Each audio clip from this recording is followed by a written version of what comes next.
Hello everybody, it's the Historical Gamer once again, and today we're returning to Ultimate General American Revolution, a game currently in early access, but it is not available on Steam. It is only available directly through the developer's website, the developer being Game Labs, and in today's video we're returning to our Let's Play series, playing as the Americans. It is 1776 in our campaign, and we have managed to drive north and take Ticonderoga, but our attempt to drive further at Fort Frederick was sort of pushed back not that long ago. In our last episode, we secured Fort Lovell and I believe retook Hubbardton, and so we've been pushing sort of in the Green Mountain area north toward Canada. And then in, the east, Boston is still held by friendly forces, hopefully with a garrison enough to dissuade Thomas Gage, who has not been replaced by Henry Clinton. Not Henry Clinton. Oh my goodness. Howe hasn't been replaced by General Howe yet. I'm assuming that's just a campaign thing. Gage will go away in further updates. You'll probably get changes of command, but in any event, the current plan of record is that we want to drive into Canada because those are the objectives we've been given. Take Quebec and Montreal. We have more than 6 months. We've got like 7, almost 8 months left to do that. But it is winter. It's February of 1776. And so what I have noticed is now that it is winter, there are things you can do to improve your provisions, like invest in your infrastructure and things like that. But it's winter, which means provisions very low. Pretty much across the board, our provisions are not in good shape. We don't even have enough food for our troops in Boston. The British are blockading a lot of supply ships that are trying to smuggle supplies and goods in. And, outside of that, a lot of these ships are just getting shot up here. A lot of these sort of trade ships. What is this? I want to know. It's a 40-gun frigate, but there's only one of them, according to that intel. We've got 2 ships here. Got about 24 guns between them. Would it be worth pushing out to try and save this supply ship and improve the provisions? Maybe. But what we've got to do first here in today's video is we're dealing with a British thrust of a single regiment down toward Hubbardton, which actually outnumbers the British a little bit, but I'm worried because our provisions are so low that these troops, the morale is going to fall apart. And so I am sending reinforcements to Hubbardton. We are sending Albert Cole's militia regiment of about 450 men. It'll be linked up with Butcher, and then we'll outnumber the enemy 2-1, and we'll fight them in a tactical battle near Hubbardton. So you can see here the battle's already ongoing. Our troops are moving. Oh man, the British actually had 1,000 troops here. But as we sent those reinforcements, they saw that additional regiment coming. It looks like they decided to withdraw, so that's interesting. Meanwhile, so I guess that's that. I guess there's no battle to start. We do need to pick a new artillery project. I can't do either of the global projects because those are new sort of command HQs. So we're going to go ahead and do ordnance facilities. We've already researched most of it, and it'll give us a blacksmith shop. It'll be done in 7 days. Our commander-in-chief is working on dragoons, and we're working on supply facilities for our quartermaster and qualified engineers for our chief engineer. One other thing we are also doing now is we are making some United States muskets. Sort of the first version of this is a typical composite piece. Basically, it's similar to the Brown Bess. Efficiency is 7, so the civilian musket, which is the vast majority of our weapons in our military right now, has an efficiency of 6, which I assume is represented by range, because when you go down to the Hunter rifle here, it's got an efficiency of 10.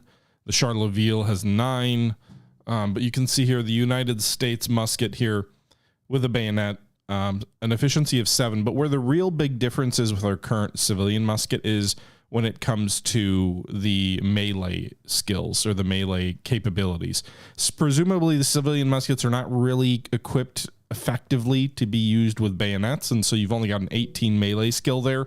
Everything else is considerably better. The British Brown Bess 38, the short Brown Bess 33, the Charleville 33. the United States is still a little bit lower at 28, but it's certainly better. Also at 20, it's got about a third of a better reload speed as well. So definitely a marked upgrade for that weapon.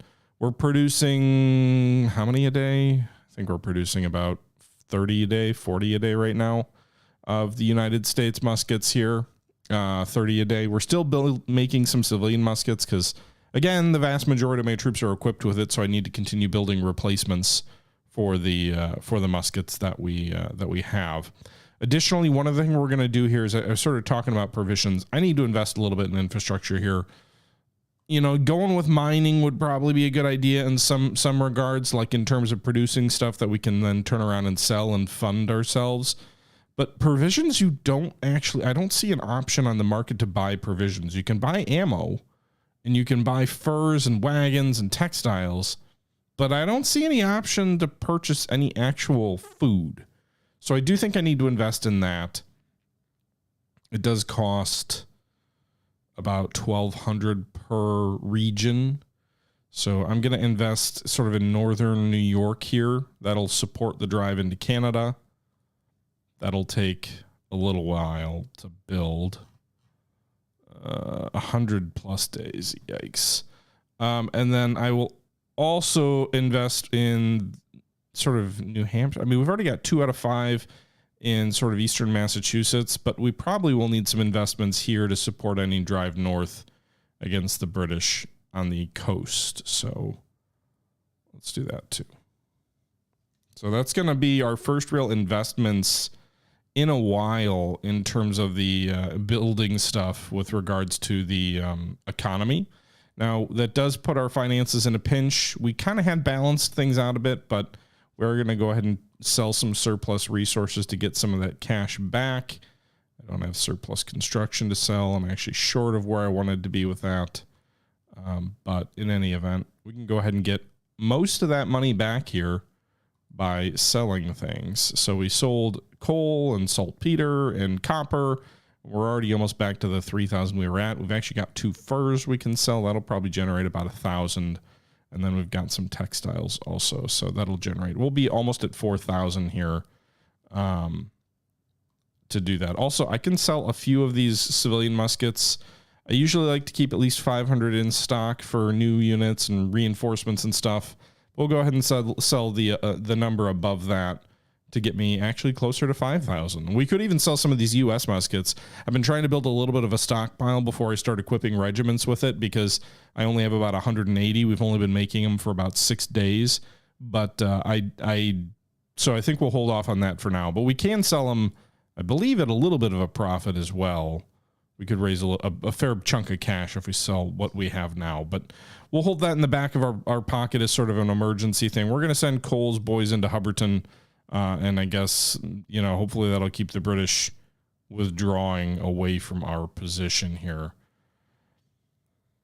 I don't know if a winter campaign, I mean, it is February 9th. I don't know if a winter campaign is really a good idea. Again, you can see our provisions are not in good shape. The weather is rough in a lot of these places, especially New York is not exactly easy to campaign in. New York loyalists asking for help, or Massachusetts Bay our loyalty in Massachusetts Bay is only 45%. Yeah, I will do what I need to do to get more loyalty there. I won't take the cash.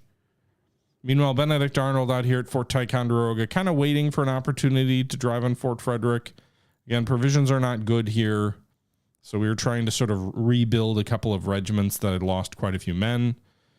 We just recently got some more junior officers here, so we've got a little bit of a surplus. I imagine that will go away relatively quickly, but we'll see. Again, not enough provisions for any of the troops we have, so I'm hoping we aren't like starvation level low on provisions, but it's not a good situation, probably not a good idea to be waging an active field campaign, because again, I don't really see any way to solve that. 78 days on the New Hampshire provisions. Is the New York one still going? Yeah, 100 plus in Albany. It's because we don't have like any production capacity in Albany, do we? 0.2. And like none of these places that are empty have provisions either. Really, Fort Montgomery has 1. New Haven has 1. really probably should get some ships, like some privateers and stuff, and try and open up some sea lanes. Or maybe take some cities from the British, right? Like maybe take some towns. Loyalists ask for help. Where is this now? Rhode Island. I'm in negative $1,000 now, and Rhode Island's 100% in favor of us. So I will gladly take the cash to get us back to a surplus a bit. So I feel like I'm largely just kind of waiting, just sort of waiting for things to warm up a bit and maybe see if we start getting some agricultural stuff moving as we get closer to spring. Again, we got like, it'll be like August-ish before we run out of time.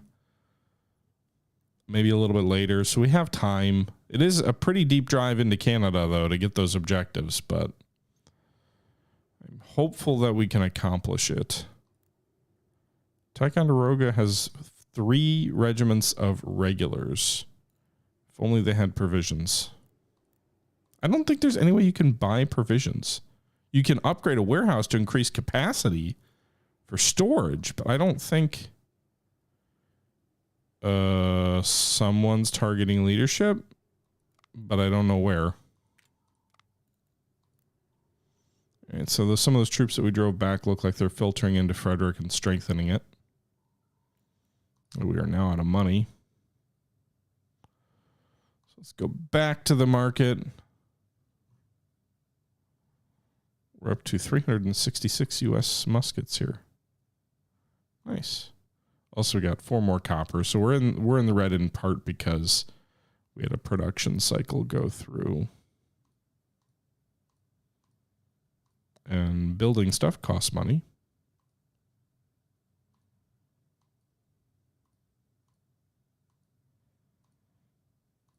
All right.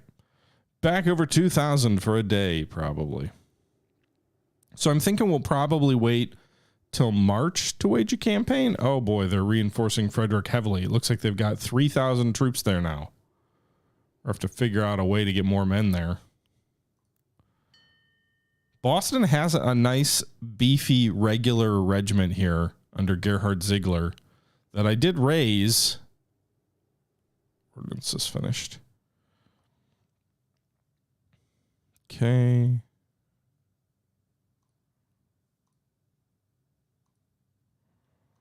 Give me money. Give me copper. And give me General Knox. Henry Knox.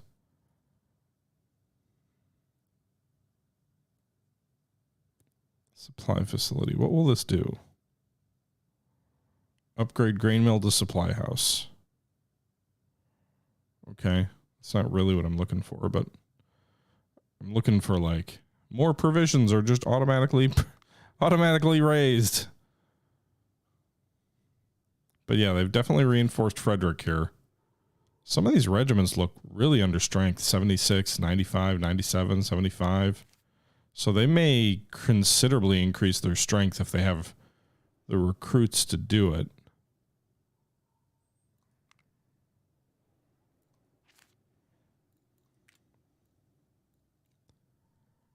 Okay. All right. So I should have 2 days worth of cash. Everything in this game, I feel like for the Americans, not everything, but a considerable amount of it feels like it's balancing money, resources type stuff, which I guess is accurate for the American Revolution. Like Washington never had enough manpower, never had enough supplies, or rarely had enough manpower, never had enough supplies.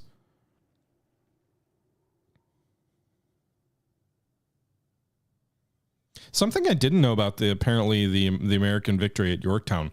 Apparently the Spanish played a pretty big role. Like I know the French obviously are sort of folks. We don't talk in America enough about how like, yeah, America probably would not have won the American Revolution without French support. But Spain doesn't get enough credit. When they took Pensacola late in the war, after Pensacola fell to the Spanish, the Spanish were instrumental in raising the funds that the French needed to be able to sail their fleet to Chesapeake. So like the Spanish were pretty much very instrumental in enabling the Yorktown campaign to get off the ground, which I think is pretty interesting. Because Spain was fighting too. And that's the other thing is like folks talk about how, the U.S. wouldn't have been able to win its independence out of France. Probably true. France probably would not have been able to give America the support it needed without the Spanish Navy at their back, sort of enabling the French to have the shipping available to send to the Caribbean and to the Americas, because they had the Spanish fleet back in home waters sort of on the same side. All right.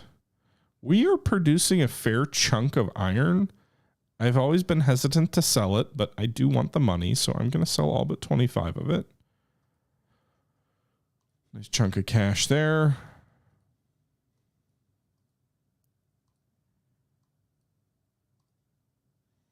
And we're back up to $4,000. I'm listening to... Oh my goodness, what? Is it Nathaniel Philbrick? Is that the author? Yeah, Nathaniel Philbrick's trilogy on the American Revolution right now. Oh my God, all that money went away like instantly. What the hell?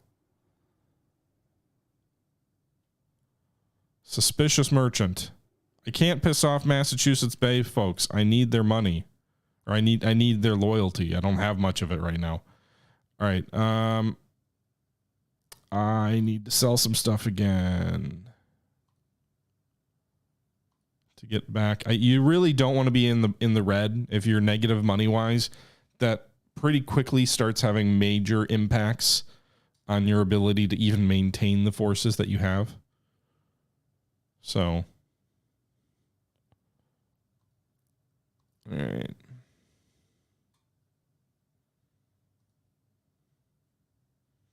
I'm not actually using the United States rifles here. We've got 518. Let's actually start to change that. So I don't want to equip like understrength units. I want to make sure that we are equipping units that are going to maximize this. So let's do this. Let's look at the First Continentals at Ticonderoga.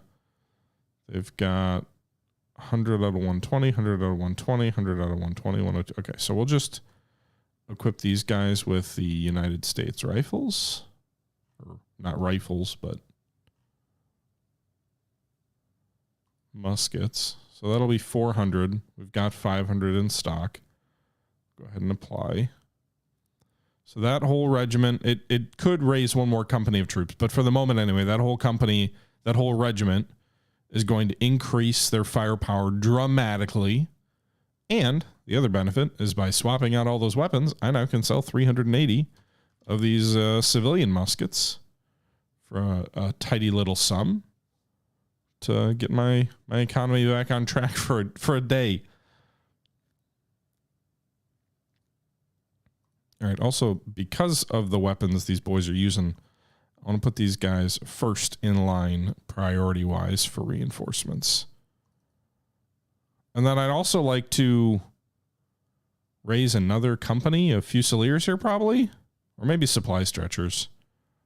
Auxiliary but necessary for the supply of soldiers on the field during battle. It can replenish ammunition in any type of unit. This feels like an important unit to have. It's also not too many men.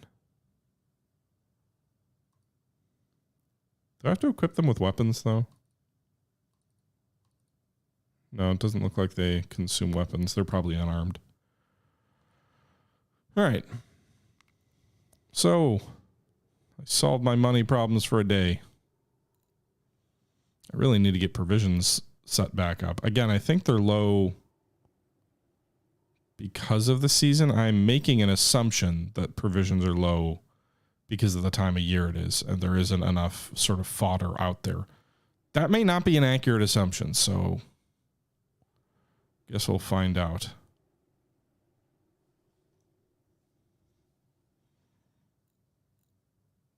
Boston is maintaining its strength Most of these units, I'm not really seeing attrition despite the provision issues. It doesn't look like any of the units are really kind of dramatically shrinking as long as they stay in winter quarters. So I suppose that's good. But they're also not really... I guess these guys did grow. They did fill out their ranks here when I moved them up to priority number 1. We'll wait till we go negative again, and then we'll jump back in and start selling some stuff. So probably the 23rd of August or February. I'm planning on launching a campaign here, but again, I assume we'll wait till March. I got to wait till some of the snow starts to melt. All right.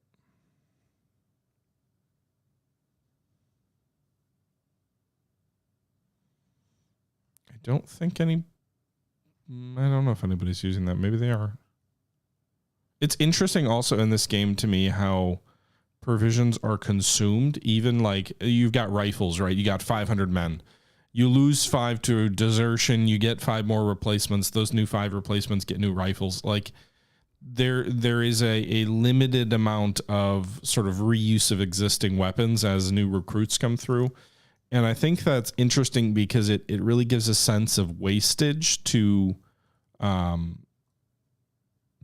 warfare that 100% exists, but is not really captured in most war games when it comes to like equipment, right? Like usually like you buy a weapon and you have that one weapon and it might be lost, but it can't be physically destroyed. And it seems like in this game, it can be. It does seem like the game tries to model wastage, which I think is cool.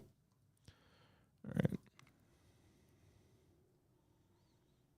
Where are we at research-wise on funding? All right. 4 days from getting a little chunk of cash from the Continental Congress. That'll be nice. Won't be enough to really it won't prevent me from juggling things, but it might buy me a day. All right. I'm sure this is super exciting viewing. Be like, hey, let's watch this guy as he sells weapons. I guess that even saying it that way makes it sound more interesting. Yeah, he's selling weapons.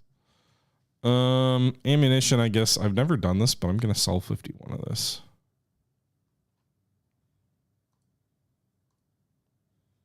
We're not really consuming any. We've got 500 in storage. The storage has gone up, so that's a nice chunk of cash. I don't know who we're selling the weapons to. Like, are we selling ammo to the British that then they're going to use against us?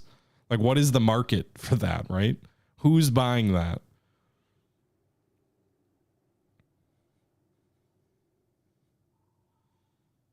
All right, guys, I'm going to jump ahead a little bit here until we've actually got something worth watching. So I'm going to probably jump ahead a few days in this game, at least, until something happens, and maybe we start moving soldiers around. Okay, so I moved forward all the way to March 20th. Our finances are in okay shape. Our provisions are still not in great shape. We've got plenty of ammo, but we don't have food. And it's still cold. And it doesn't seem like provisions are getting any better anywhere. So, frankly, I mean, I did invest in that production. It's still under construction. 38 days for Fort Stevens. 92 days for Albany still. We're a little ways away. You know, we could do some mining investments too. I guess I don't have enough. Some of my resources are insufficient. But I've built up a force at Fort Ticonderoga of about 3,500 men. I brought the first one, the Continental Regiment I raised at Boston West to join them. So we now have 1, 2, 3, 4 regular regiments. We also did have an event that triggered for a raid on Nassau in the Bahamas, which gave us 600 brown besses. So this first regiment here, which is mostly filled out, has all U.S. weapons, all U.S. muskets with the 4-pound gallopers. This next regular regiment here, the 2nd Continentals, has all brown besses and 4-pound Gallaghers. This following one, I don't know. Yeah, this following one here has well, it will have all U.S. muskets now. And then this regiment here has all civilian muskets, but we do have sufficient muskets here to re-equip them with both Brown Besses and U.S. muskets. Yeah, we'll do some share leviels just for the sake. Also, the raid on Nassau gave us a bunch of 4-pound gallopers as well. So our 4 regular regiments here will all have good quality weapons. And then on the 21st, we will kick the campaign off. We had almost 4,000 troops like 4 days ago, but we've seen a bit of desertion here. I don't know if it's due to lack of food or what, but we've seen that number drop a bit. I'm confused. Did it not move over to March 21st? That was weird. It looked like the timer went all the way to the end and then didn't trigger the next day. Maybe I am totally imagining things.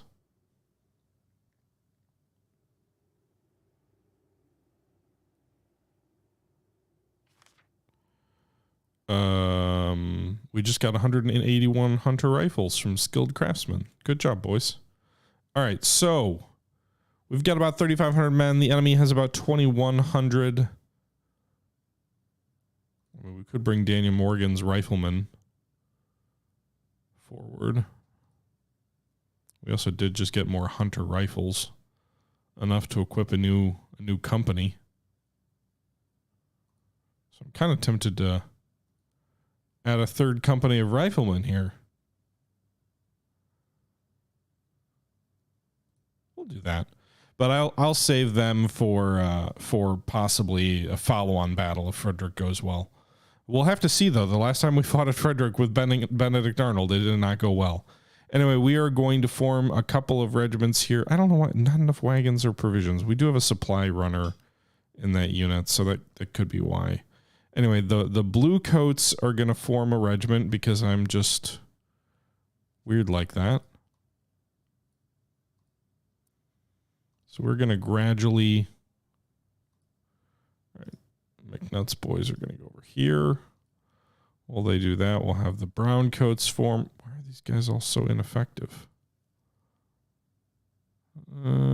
Just a little bit under strength, I guess. Is that morale? What does it mean by not enough money? We've got $7 grand in the bank. I don't... It's weird.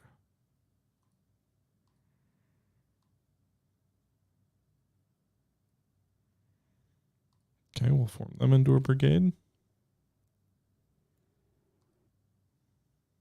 Oh, I just formed...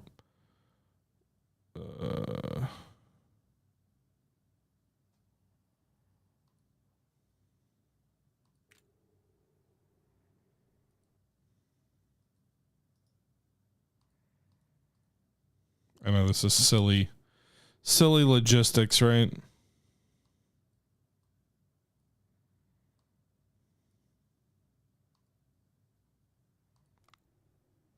All right, so we've got 2 infantry brigades, each of about 1,000 regulars. And then we will form the militia up.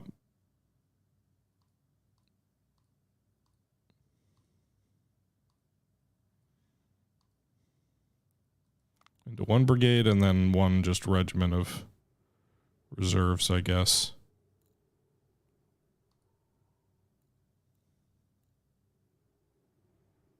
All right, everybody's low on food, by the way, which is not great. But let's advance on Frederick. I think the British are probably dealing with similar provisioning issues, just based on what I can see, which isn't much.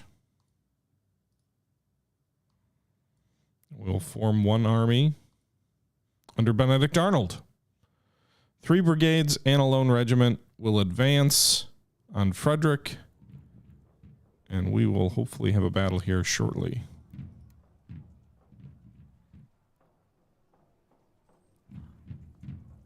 All right, let's do this. We are ready to fight. I don't want to wait for reinforcements or wait to see how things play out. The British are also considerably under strength. Several of the regiments here only have a handful of men, so I'm guessing they're dealing with winter issues as well.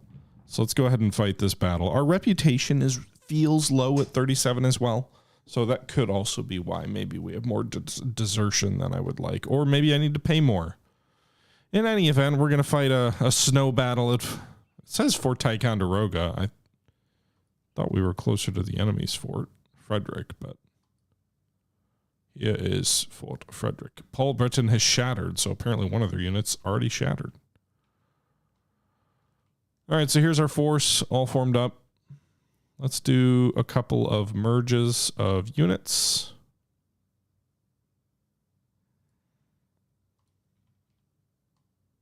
Just to have, I don't know if it's really like, I don't know enough about the game's sort of inner workings to know if it's good or bad when you merge regiments into sort of divisions or companies into divisions, double their strength and all that jazz. Here's our supply boys back here. But I know I like to do it. Like, I don't know if you should do it, but I like to do it. Appears to be a little bit foggy too.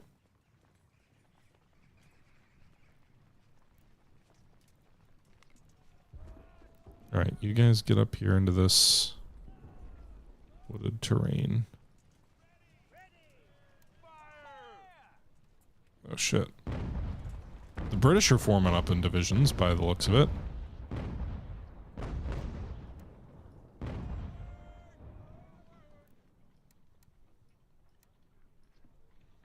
And they're moving off to our left.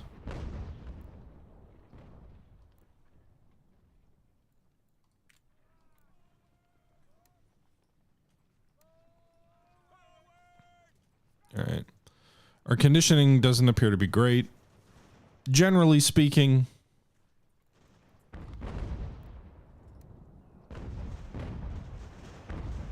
look at this. 50 British sort of skirmishers dealing with 200 of our boys. Do these guys all have United States weapons? Hell yeah, brother. We already routed one. Or at least drove them back for the moment. The enemy does have artillery that we're taking fire from. There are also, it looks like they're trying to flank us.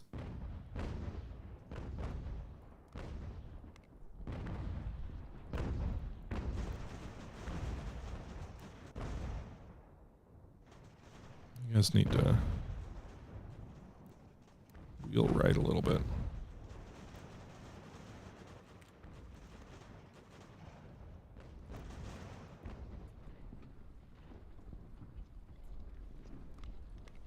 Yeah, we've got some nice cover too in this wood line here. Definitely wrecking these British skirmishers here. Our artillery's helping too, for sure.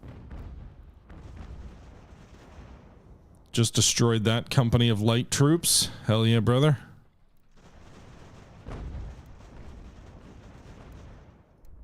The enemy does have a fair bit of artillery. Their troops are not standing up to pressure well either. I really think the winter is getting to them. Which, I mean, New York winter, that's especially in this era, that's not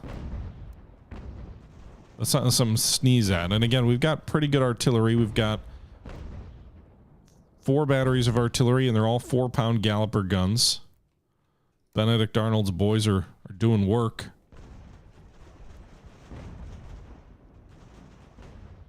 Now, a lot of these units are retreating, but they're not actually routing from the map quite yet. You don't see the white flags there that indicate that they're sort of permanently routed mostly.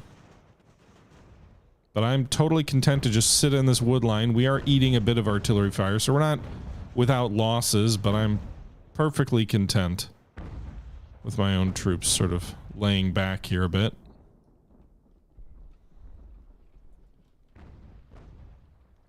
I don't even know that the ammunition runners were all that necessary. We've got almost 100 troops and 2 ammunition runner companies, and it feels like we're just gonna batter the enemy into submission, although we are losing some boys here. These guys don't seem like they know where to go. I don't know if that's a bug, but they're like just sitting here getting shelled. It says they're routing, but they're not actually running away. Meanwhile, we've got this regiment here, or company here, just firing into them. Saw one company back there is retreating.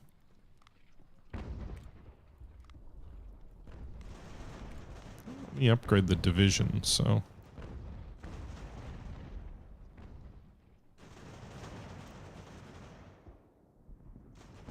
These guys have, what do these 180 have?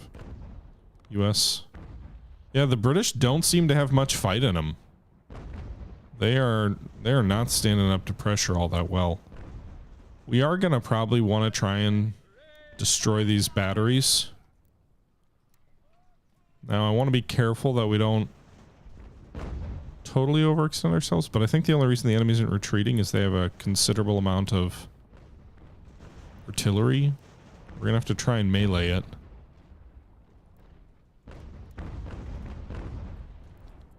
Our boys' conditioning's pretty good. We should outnumber them pretty heavily. So the plan here, rush up, get one volley off, and then bayonet them, right? Although there's... Oh my goodness, look at these staggered lines of...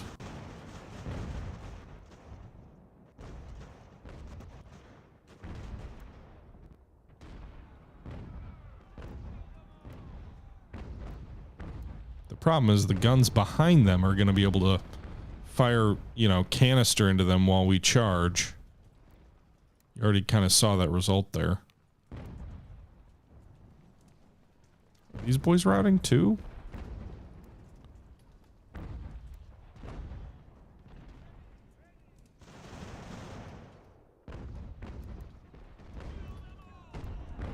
Alright, at least those guys abandoned their guns.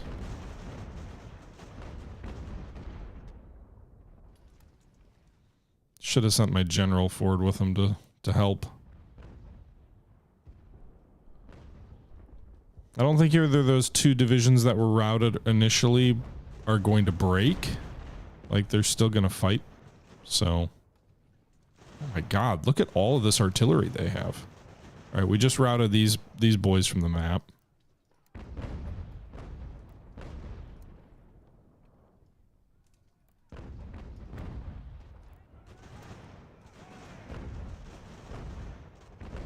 Canister. All right, well, that's a lot of enemy artillery. So maybe what we do here...